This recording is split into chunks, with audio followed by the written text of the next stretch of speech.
Healthy fish populations rely on connectivity between the upper and lower reaches of our catchments.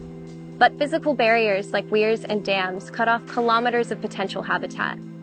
NQ Dry Tropics works to improve this connectivity and help increase our fish populations. Connectivity on coastal floodplains, such as where we are today, is absolutely critical. Floodplains are so important. They provide essential services that we know and we love. We're here today looking for barramundi and mangrove jack, and those are species that are really important commercially, recreationally.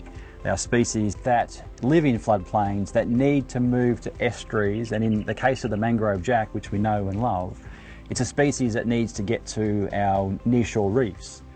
Any barriers that are in place preventing species like the mangrove jack from moving from freshwater areas where we are today to our estuaries and our coral reefs interferes with their ability to complete their life cycle.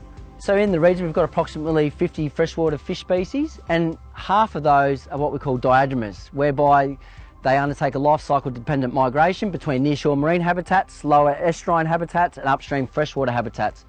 In these coastal systems, 95% of all the fish that are migrating through are less than 100 millimetres long. What happens though, when we create these road crossings and these barriers, it stops that migration.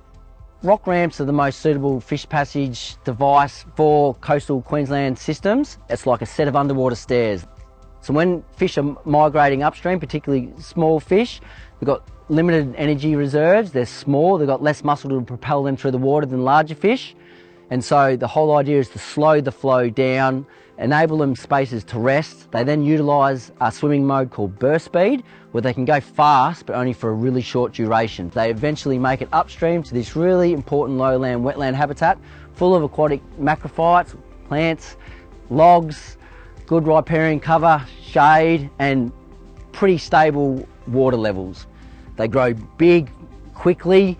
That enables them to reach a size where they're able to migrate back down to the estuary and stand a better chance at surviving, spawning and increasing our fish populations.